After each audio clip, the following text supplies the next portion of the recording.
And today we're talking about interventions and accommodations, and it's always helpful to start with celebrations. And if anyone would like to share things that are going well, possibly some student successes, your own successes.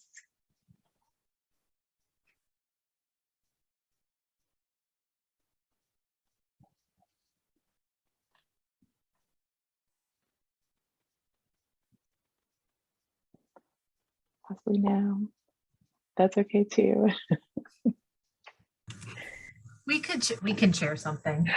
That would be brilliant. Yeah. Thank you. So I'm Jen and this is Teresa, and we're teaching it we have 2 5th grade classrooms, and we just came from doing it. So we can scrape up something that's going well. Yeah, I think the children, the students are kind of really getting into it as we run lesson. I think this is our 4th one. Yeah. And I think they're really starting to respond. Our class is not any particular, we're general education. So it's, we're not in special ed, but they're still using a lot of the skills about getting unstuck and how to deal with emotions and feelings. And we're focusing on particularly when they run into problems at school, how they can use these strategies. And they're really, the students are really responding positively and enjoying the curriculum. And we're still on. I went to one of the last coaching, and you said if you're only going to teach 4, do these 4, but it's too hard to do that. We were going to jump to flexibility, and we decided really after Teresa reviewed it that we weren't quite done with the feelings piece of it, especially in the world that we're living in right now. And so we did topic 1, lesson 4 today, the coping skills. And the second class, it was cool. They started to raise their hand a little bit when we were brainstorming the list of coping skills, and we probably came up with about 20 different ones by the time we were done. Like we couldn't stop them. So that was really, that was exciting. That was really cool to see. Now, do they use them? Who knows? But, it was still pretty cool to see them all wanting to share like that. So I'm not sure I could come up with 20 coping skills for myself. Yeah. I'm supposed to be like a professional and everything.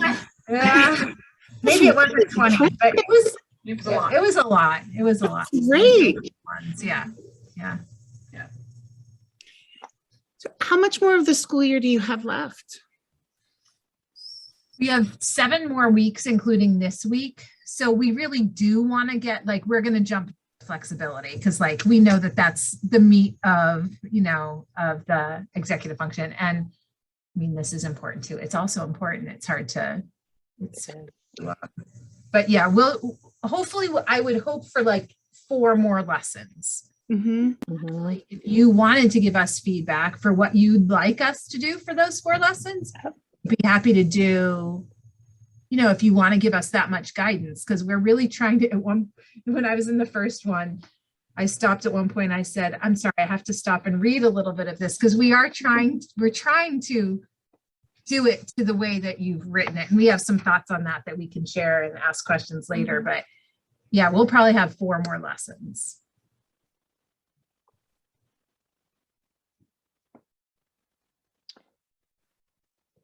Well, it sounds like you're doing a lovely job of thinking about where your students are and where their greatest needs are and figuring out where the curriculum best supports that.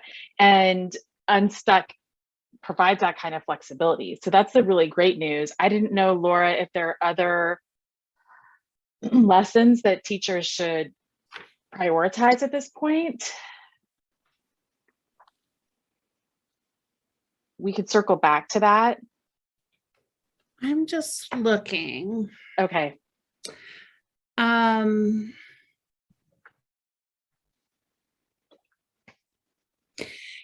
I think if you look in topic 3, the how to be flexible, you could fast forward those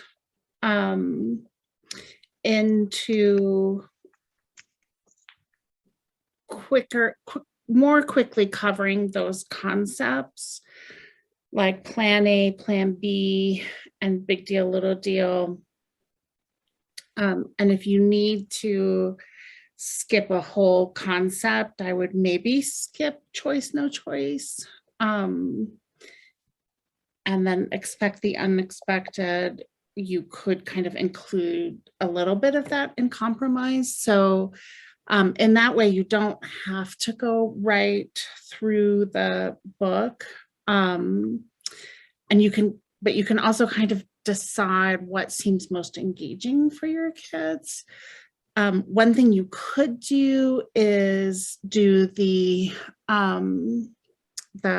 unexpected game, and then which is in lesson 12, and then just make sure that you are weaving in the other concepts with quick definitions, like, oh, that feels like a really big deal. How can we make it a littler deal? And you don't have to like define things, because they're just words that we chose on purpose because kids knew what they meant when they were first said, so we wanted to make the scripts most like, regular human language.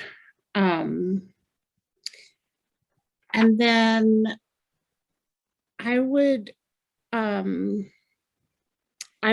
think about, like, it sounds like your kids are really generative with the 20 coping strategies. You could ask them, have a session where you're doing kind of the why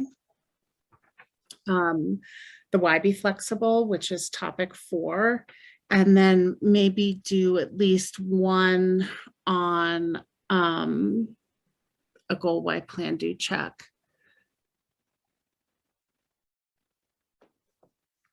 What do you think, Katie?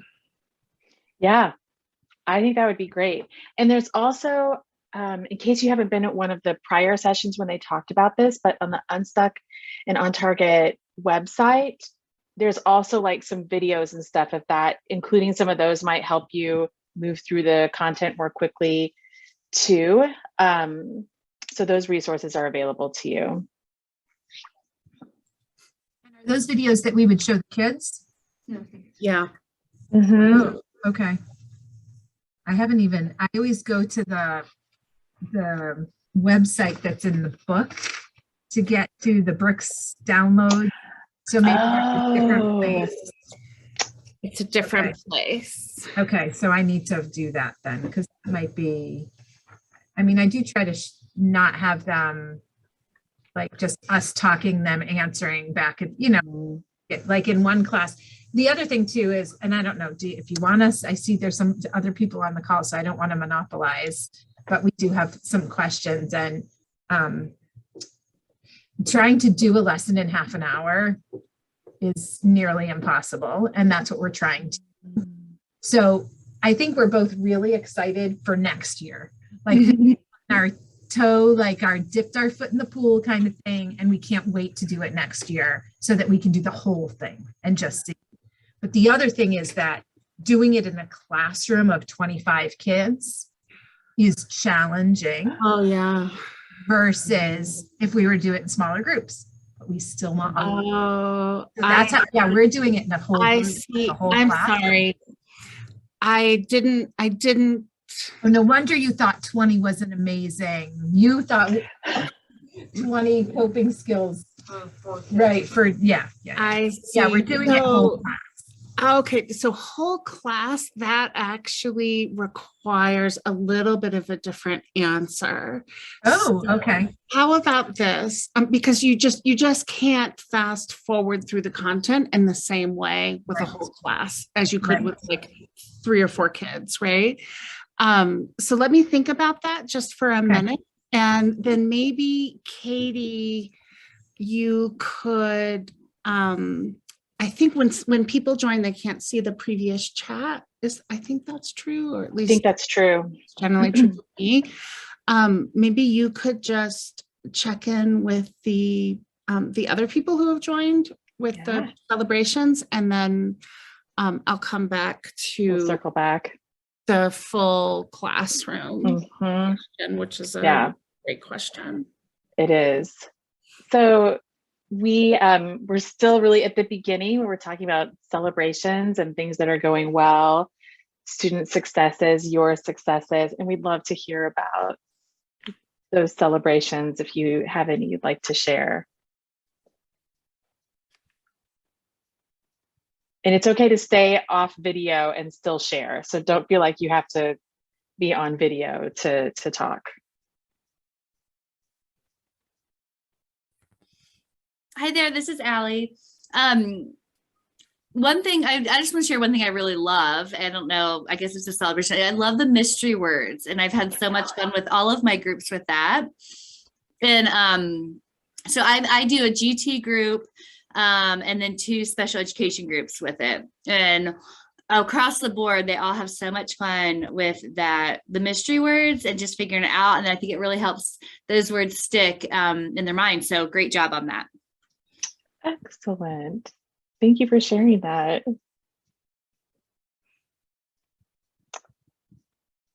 Any other celebrations or highlights? Allie, where are you working? Which state? I'm in Colorado.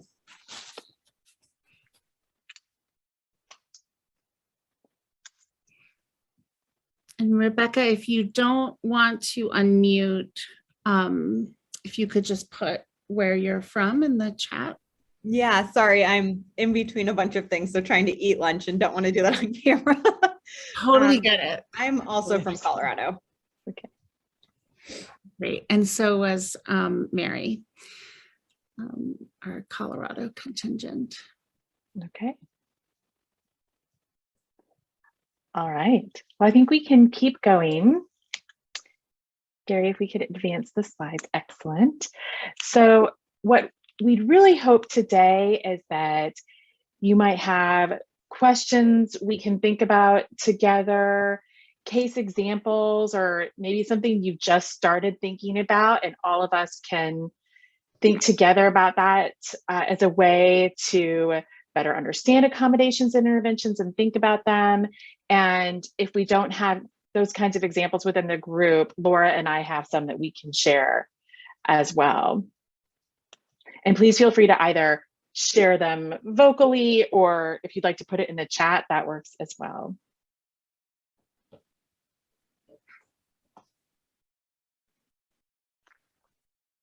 And maybe Laura, while we're waiting to see if there are some case examples, if we want to circle back to the whole class.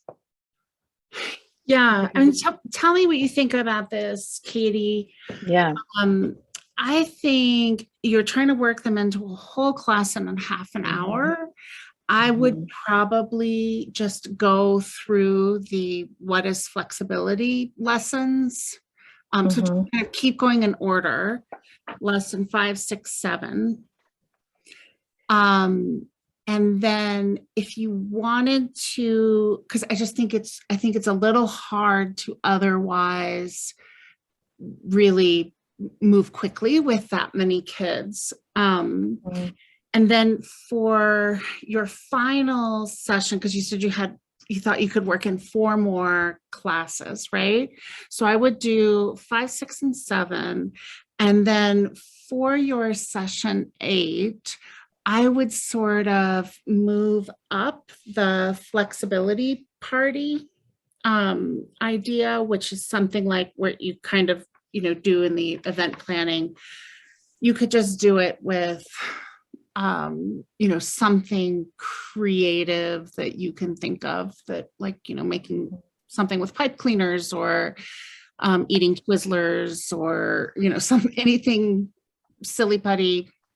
Anything. And at the beginning of the party, you could just do those mystery word games. If your kids like them, you could do one for plan A, plan B, one for compromise, one for big deal, little deal, and choice, no choice. So you're really just introducing the scripts as like a game at the beginning or, during a kind of party and celebration to make it fun. So it would be just getting them to kind of hear the language only. And for a lot of kids, that's enough. That can be a really great start. And I think especially, so I have co-taught this in larger gen ed classrooms. And one of the beautiful things about teaching the plan A, plan B, and if compromise can get worked in there, even with the mystery word, is that those become really powerful, self-regulating scripts that the kids use with one another in unstructured settings. So what we found in our whole class interventions is that the kids started using them on their own to manage some of these more complex situations they find themselves in like recess, around the lunchroom.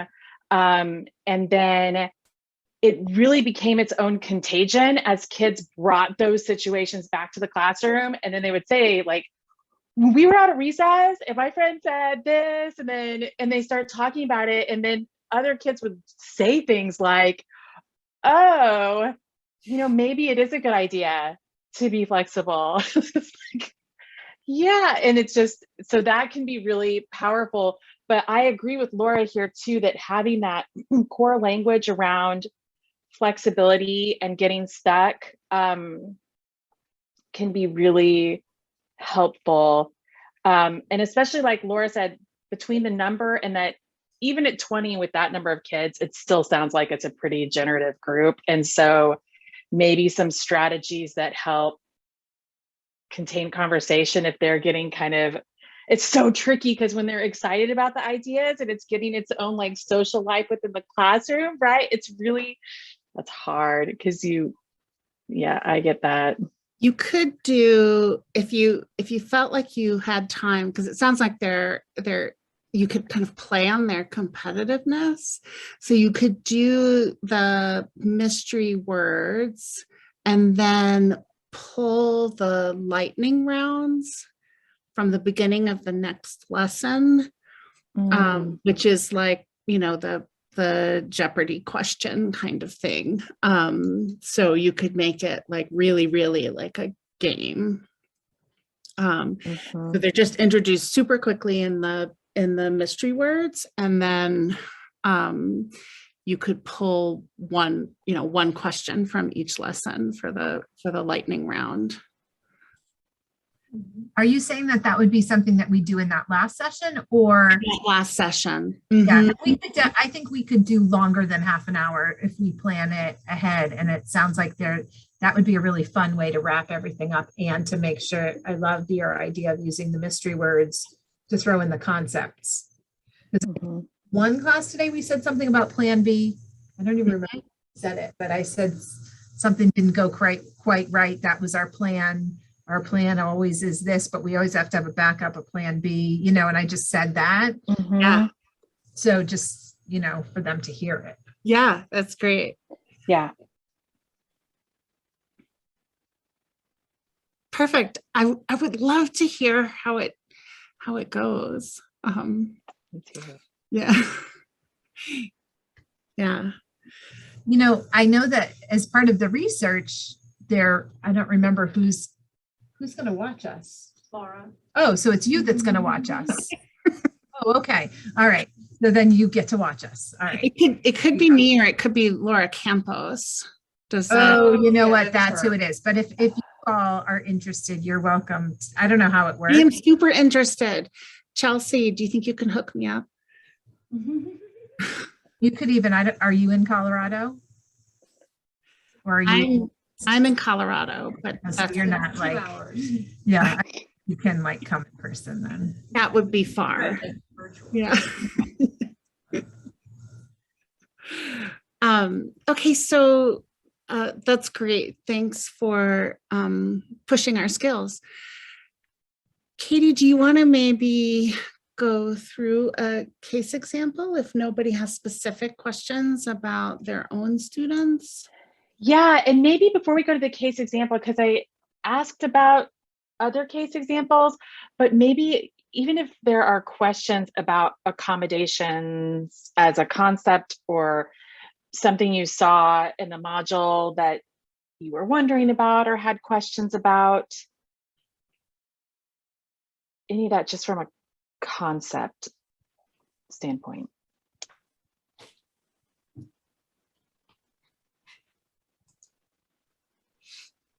Okay, let's go ahead and skip then into some case examples. So these tables are located later on in the modules. They're one of the resources.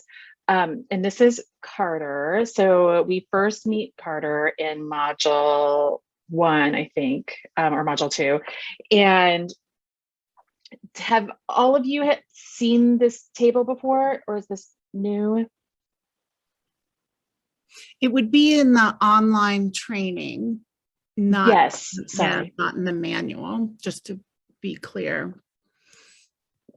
I appreciate that. Okay. So these are examples that are within, so there's kind of 2 resources related to Carter. You have a narrative of, you have a narrative of Carter's story, and this is located in the beginning in the online training resources. And then later on, we have it broken out into this table. And we use this table to help make connections between the concepts that you've been learning across all of the modules and these specific case examples. So for Carter, whose strengths are resilience and enthusiasm, great with mathematic thinking, one-on-one or individual work tend to be strengths for him. And one of the things that the teacher could do to accommodate those strengths is to allow for self-directed work time for math and allow writing projects on dogs, which is an area of interest for him. And strategies to keep building would be working on motivation and compromise. So does any one of these areas like of particular interest, like we could focus on working memory, planning, I can just go through it all, but if there are areas where you'd really like to spend more time, we can do that.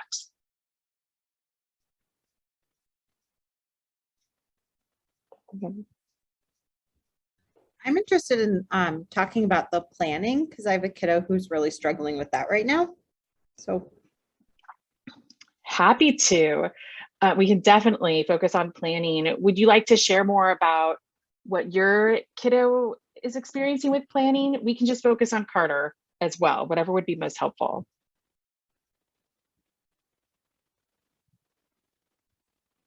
yeah, so I have a 5th grade student and he is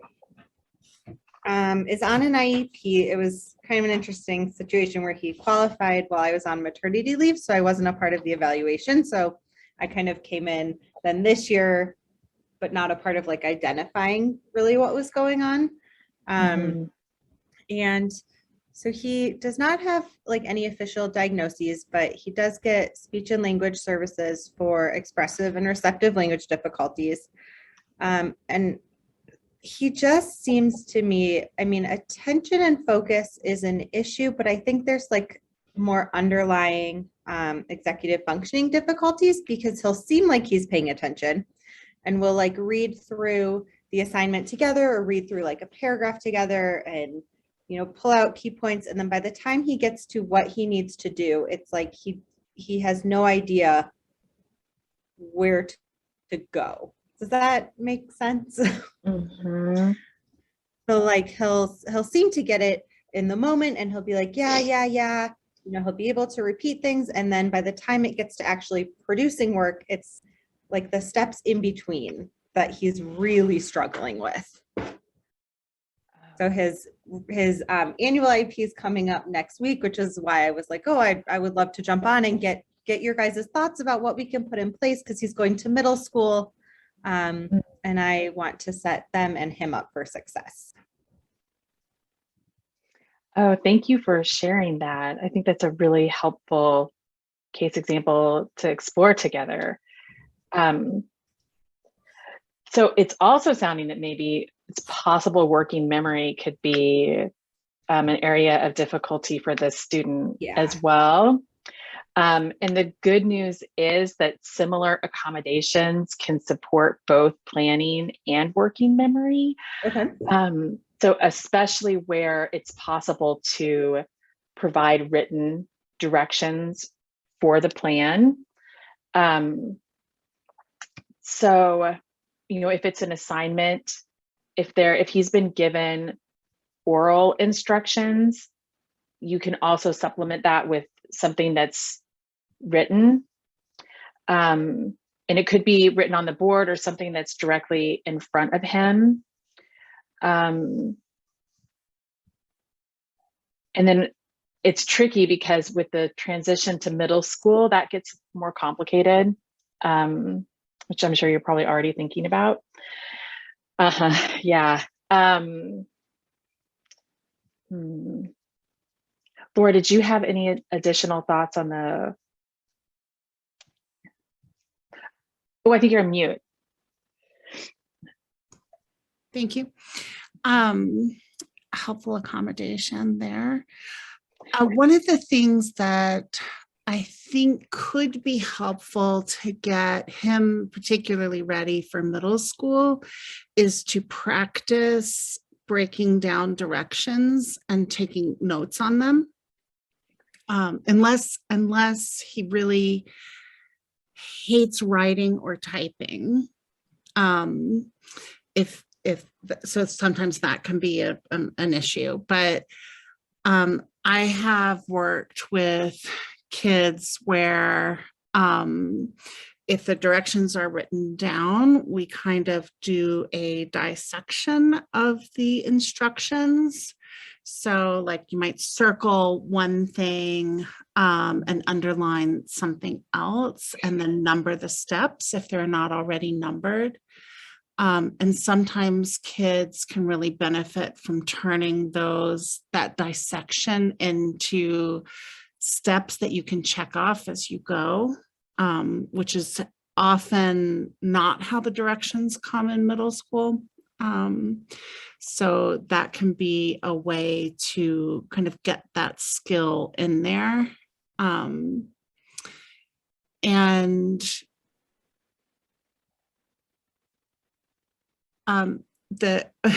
was just thinking, I recently read this New York Times article about check marks, and I have a book that has a place for check marks, right? I've always used this kind of method myself, and I felt really validated when I saw this article in the New York Times that said the act of checking off something in a list is so rewarding that it's still the best method of like writing things down instead of just relying on like reminders on your phone or something anyway.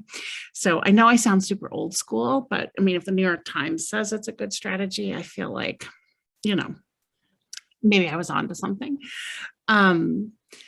So that the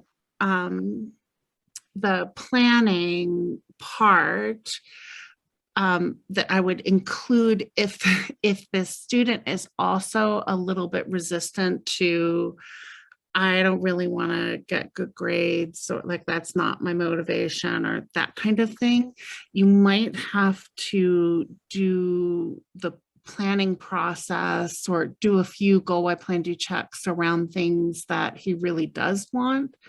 Like I want to make new friends, or I want to learn how to play soccer, or I mean, I'm just making this stuff up, but find out if he's got any goals for himself for the summer and for middle school. And if it is like, I want my mom to nag me less, or I want my teacher not to,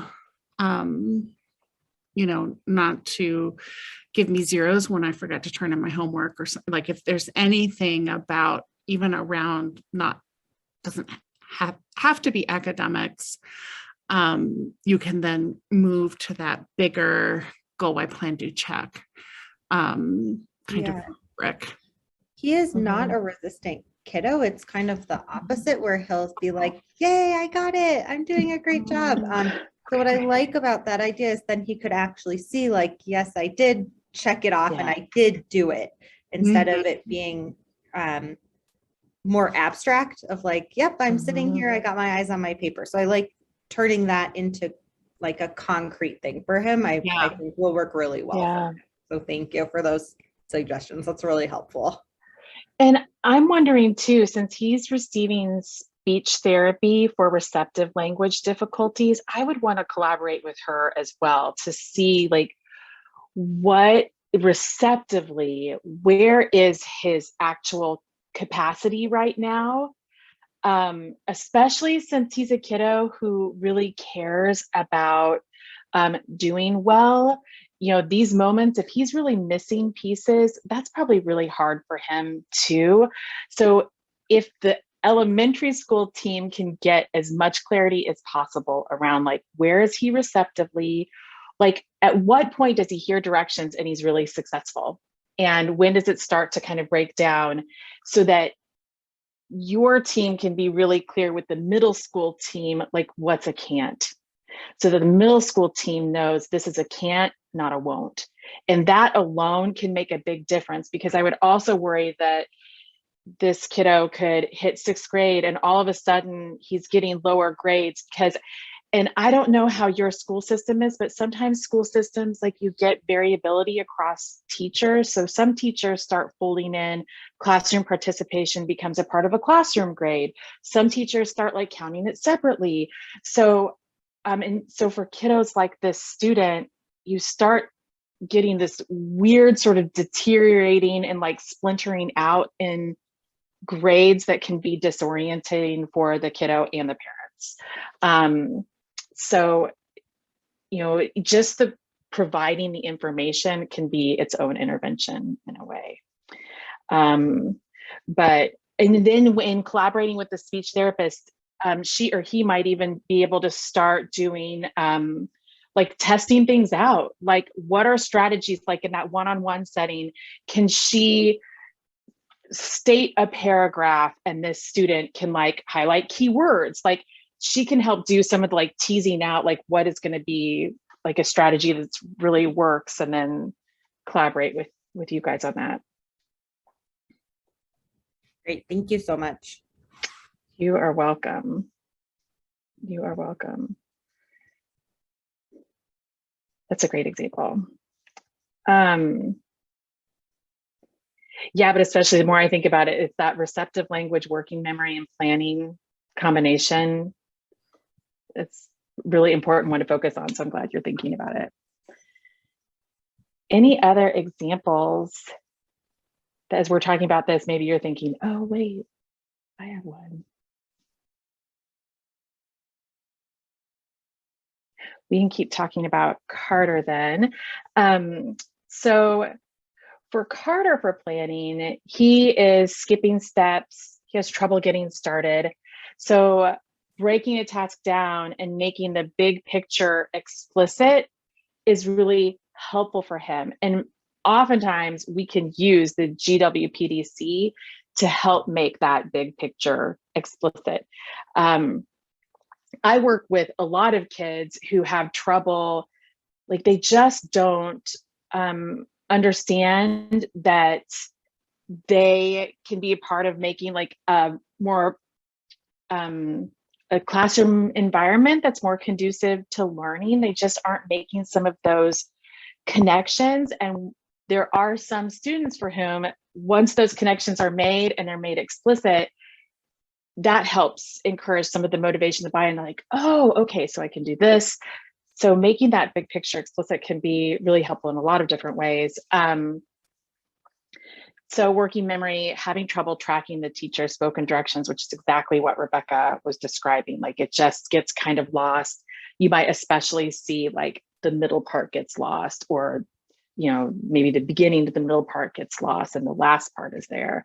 So providing those visual supports for directions is really powerful. And then as Laura was describing, helping kids learn how to create their own visual supports, especially as they're getting closer to middle school. Any questions about planning or working memory?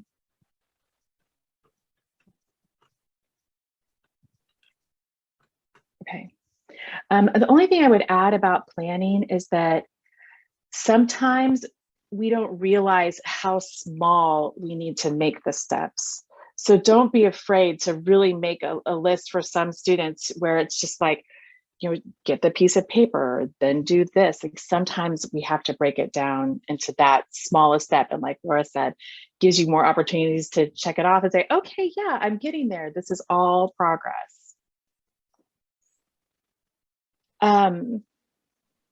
So we can just keep going with Carter then. We'll jump back up to flexibility. I'm seeing more videos come on. I didn't know if does anybody have any questions or comments? Okay, it's great to see your faces. So with flexibility, so for Carter, transitions are difficult, even the routine ones. Like for some kiddos, what we experience as routine does not feel routine to them. And then even changes to routine can be hard. So anything that's very different. Making a schedule that's clear and public. So something at the front of the room, providing some advance notice of any changes to the routine, even the day before, but really any notice you can offer is helpful. Sometimes when I'm talking with students, I'll say the part that's going to be the same first, and then I'll say, this is going to be what's different. Giving 2-minute warnings when it's time to change, and making changes clear and explicit. And especially for students, if they're in an activity where they're really enjoying it and they kind of get into a flow and kids just lose that sense of time passing, it's just really helpful to have that warning before changing the activity.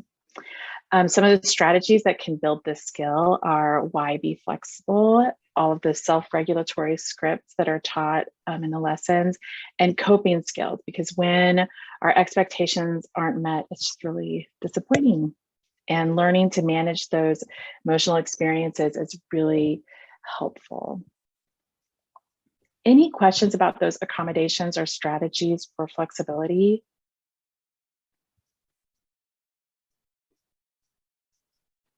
Okay. We talked about working memory, organization of materials and ideas. So for Carter, he has trouble finding what he needs. He forgets to hand in work. Some of this maybe you've seen with your own students. So for a kiddo like Carter, providing a check-in and a check-out checklist can be really helpful. And especially, you know, for kiddos who are getting ready for that middle school transition, you can do some problem solving now around what are the kinds of checklists that can be helpful. And if a student's going to have a locker, like what are some strategies that can help that student transition to those organization demands? And strategies to build executive function skills include focusing on the big picture. Why does this matter? Would you want to add anything to that, Laura? No. Doing great. Oh, thanks. This is one of all executive function skills. I think organization, materials, and ideas, especially at middle school, I start seeing this one a lot more. So kiddos who, especially if a school across grades has consistent organization supports, and sometimes you see schools that do this, students can get really used to that, and then they transition into the middle school setting and it's like they're back, and it can feel like a regression, but really it's more this new demand. And so for some of your students, it could be helpful to think as a team about like, what are things that maybe have really been accommodating this student and those accommodations go away, and how can we help prepare a student for those changes? And then the writing demands also get higher in middle school. So sometimes you can see some of this difficulty with organization pop up in those classes in middle school as well. Or even 4th and 5th grade as writing demands continue to get more complex. For planning, we talked about planning really, but boy, writing it down and using that GWPDC. And so I'm an occupational therapist, and I do quite a bit of consulting with teachers, and teachers really love GWPDC. And I think they especially love that it helps students internalize what's expected of them and the strategies that can help them. So it's just really powerful. And it's amazing how kids will start to take this on for themselves too, to help make things happen in their lives. I've worked with a lot of kids who just spontaneously start using it to do other things in their lives in other settings, which is really, really terrific. So can't not won't, which we've talked about a little bit today. So for Carter, he's stuck, not stubborn. He's confused, not oppositional.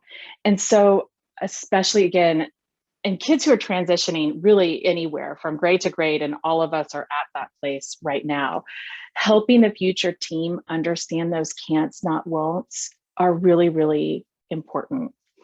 And especially around things like following directions, anytime we can help teachers understand this is not ignoring your directions, this is not like willful disobedience. I'm trying to think of other adjectives I've heard: flaky, flighty, doesn't care. Anytime we can anticipate kind of the ways that our kids can be thought of and how to reframe that as a can't is helpful. So accommodating this, so making the implicit explicit, just making sure kids know what's expected of them, especially if expectations are changing as they move up a grade. Making those explicit is really, really helpful. Collaborate with Carter to figure out where things are difficult and ask him what he thinks would be helpful. Being a flexible adult and modeling what that looks like, using big deal, little deal as a script to help build executive function skills, and also teaching coping skills. Because it's really, especially the kids who really care about how they're doing, it's really hard for them, especially when they know they're working on it and then they make the same mistake again. And you just see it on their faces. And it's like, I forgot my binder again. And learning to give themselves grace. And I've started teaching kids a lot of self-compassion framing, just saying like, you're not alone in working on remembering your binder. And it's okay to still make those mistakes. You're not alone in still making those mistakes. And you're learning how to remember. And so we just keep, supporting our kids in that way as well. Any questions about Carter?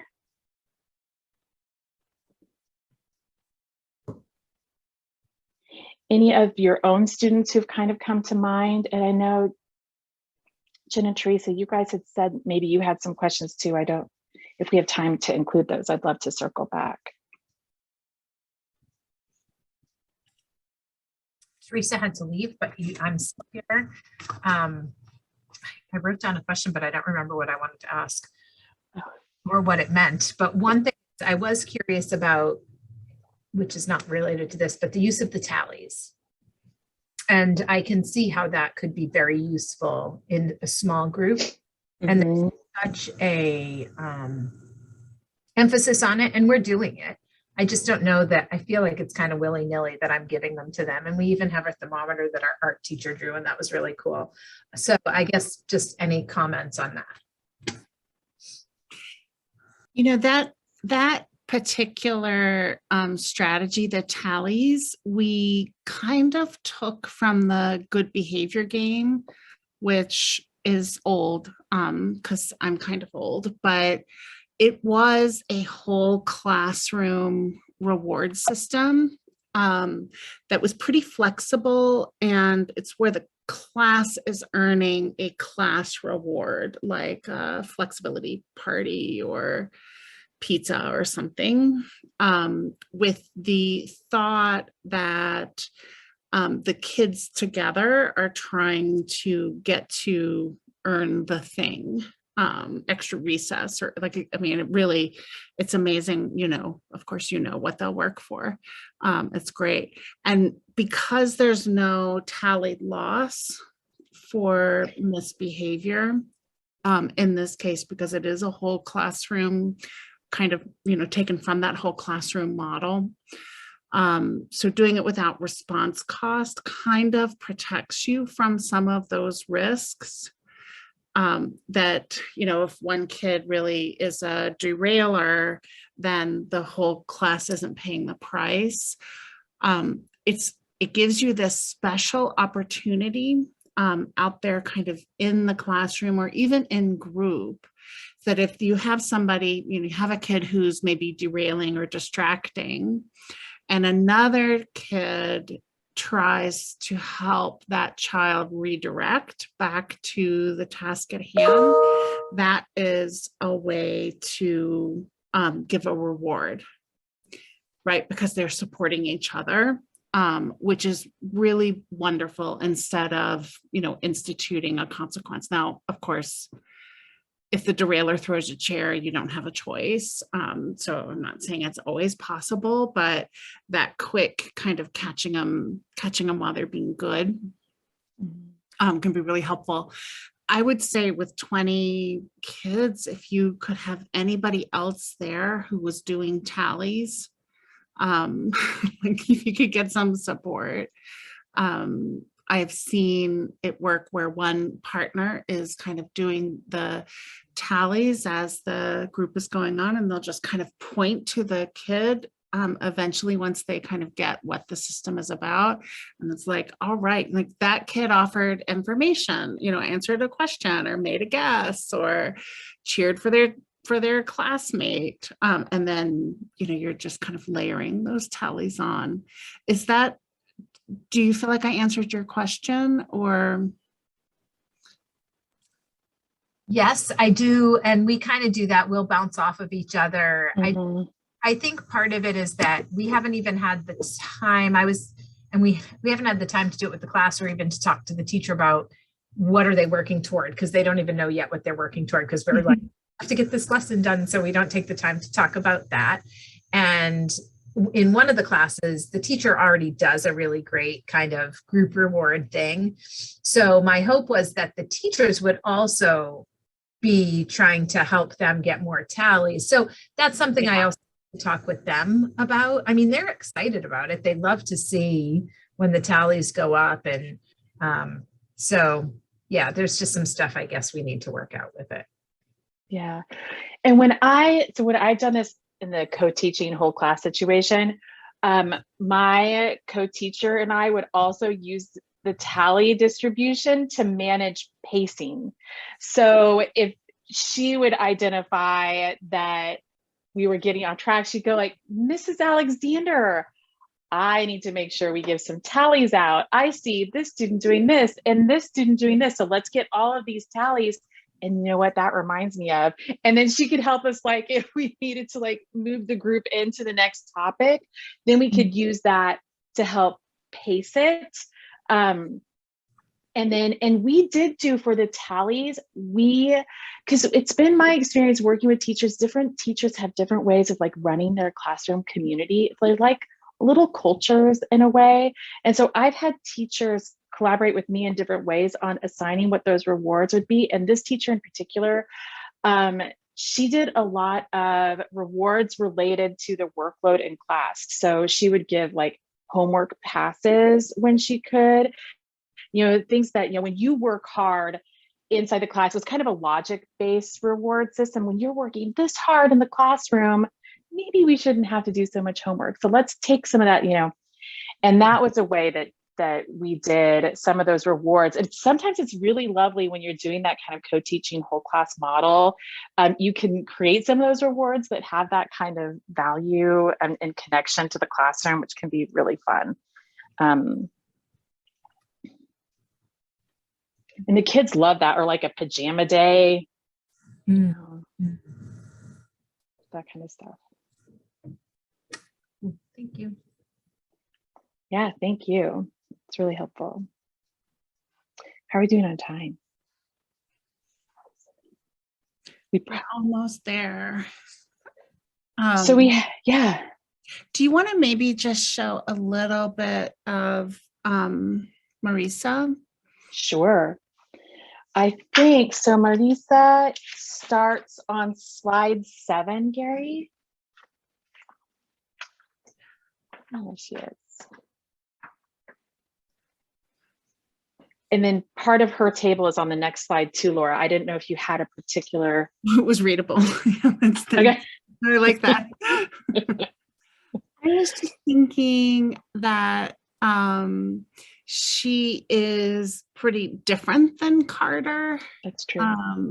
And so some things are really the same, like explicit routines and making the schedule. That's not visual supports for directions. That's not unique. But different kinds of kids, I think, do require different accommodation strategies. And one of the things that I just thought with our last minutes together, I'm not really going to go into it in depth, but I just want to highlight, because Maurice is a good example of how to use strengths to build accommodations also, and that you can use those strengths and strategies to build other EF skills.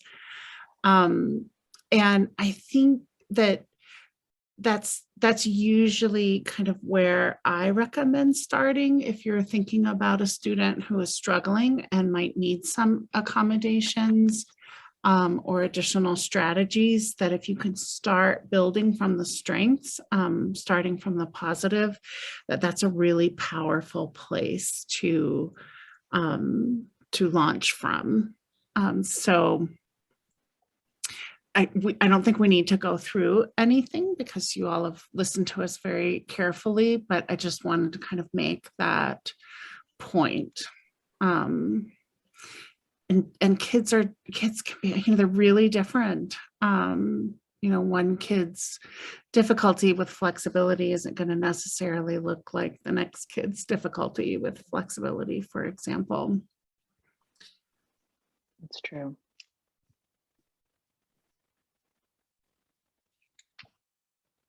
And I think especially with accommodations, I think to add to your point, Laura, like each kiddo brings their own areas of strength to an accommodation or an intervention.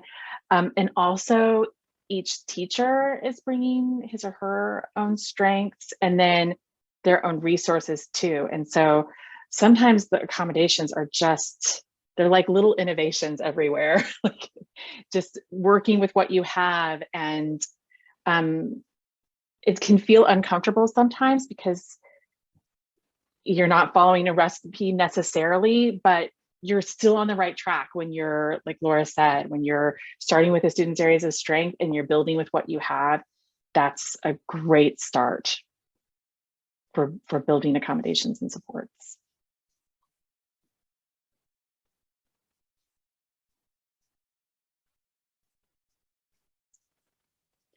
Any other questions or? We are at bio break time. I don't know if you all know bio breaks, the 5 minutes before the top of the hour so that you have time to run and do something before your next something. Grab water, go to the bathroom.